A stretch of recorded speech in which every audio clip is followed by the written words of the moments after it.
વડોદરા શહેરના કલાદર્શન 4 રસ્તા પાસે બંધ મકાનમાં તસ્કરોનો હાથફેરો। વડોદરા શહેરના કલાદર્શન 4 રસ્તા નજીક આવેલા મુખ્ય માર્ગ પર સ્થિત નટરાજનગર વિસ્તારમાં એક બંધ મકાનને નિશાન બનાવી તસ્કરોએ લાખો રૂપિયાની ચોરીને અંજામ આપ્યાની ઘટના સામે આવી છે।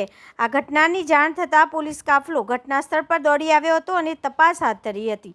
મળતી માહિતી મુજબ નટરાજનગરમાં આવેલ મકાન નંબર 3માં પંડ્યા પરિવાર રહે છે। પરિવારના સભ્યો કોઈ કામસર અન્ય મકાને ગયા હતા। દરમિયાન આજરોજ સવારે તેઓ ઘરે પરત ફર્યા ત્યારે મુખ્ય દરવાજો તૂટેલી હાલતમાં જોવા મળ્યો હતો। ઘરમાં પ્રવેશતા તમામ સામાન વેરવિખેર હાલતમાં પડેલો જોવા મળ્યો હતો। પ્રાથમિક તપાસમાં ઘરમાં રાખેલા સોના ચાંદીના દાગીના અને અન્ય કિંમતી વસ્તુઓની ચોરી થઈ હોવાનું સામે આવ્યું છે। ફરિયાદીના જણાવ્યા મુજબ આશરે રૂપિયા 11 લાખની કિંમતનો મુદ્દામાલ ચોરાઈ ગયો હોવાની આશંકા વ્યક્ત કરવામાં આવી રહી છે। જોકે ચોરી ગયેલા માલમત્તાનું ચોક્કસ મૂલ્યાંકન પોલીસ તપાસ બાદ જ સ્પષ્ટ થશે। ઘટનાની જાણ થતાં પોલીસ તાત્કાલિક ઘટના સ્થળ ઉપર પહોંચી હતી અને જરૂરી પુરાવા એકત્રિત કરવાની કાર્યવાહી હાથ ધરવામાં આવી હતી। સાથે જ આસપાસના વિસ્તારમાં પૂછપરછ પણ કરવામાં આવી રહી છે।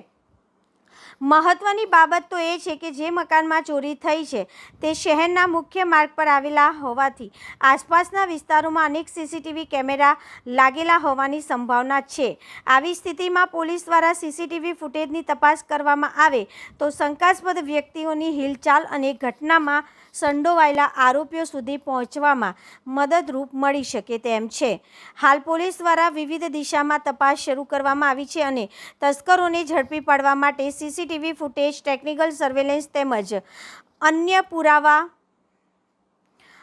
આધારે તપાસ આગળ વધારવામાં આવી રહી છે। આજે સવારે જ્યારે મમ્મી પપ્પાએ ઘર ખોલ્યું અંદાજિત 8:45 વાગે ત્યારે આજે જારીનો જે નચુકો છે એ તૂટેલો હતો। એટલે પપ્પાને આઈડિયા આવી ગયો કે લગભગ કંઈક બનાવ બનેલો છે।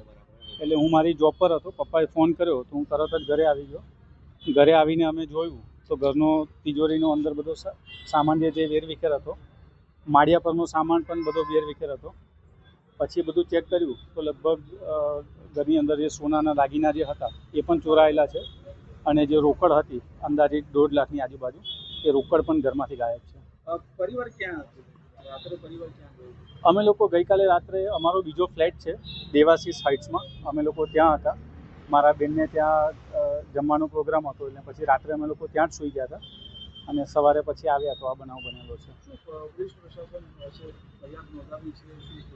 આની જાણ થતાની સાથે હું 112 પર જાણ કરેલી હતી અને તરત જ પોલીસના અધિકારીઓ બધા આવ્યા, એમને જાણકારી લીધી છે બધી અને પાણીગેટ પોલીસ સ્ટેશનમાં પણ હું અરજી તો આપેલી છે। હવે પ્રશાસન એવું કીધું છે કે કાર્યવાહી થશે અને રિકવરી થશે એવું આશ્વાસન આપેલું છે। કેટલાની ચોરી છે? 6.5 તોલા સોનું છે અને અંદાજિત 1.5 લાખ રૂપિયાની રોકડ છે। શું નામ તમારું? સાગર સુરેશભાઈ ધોબી।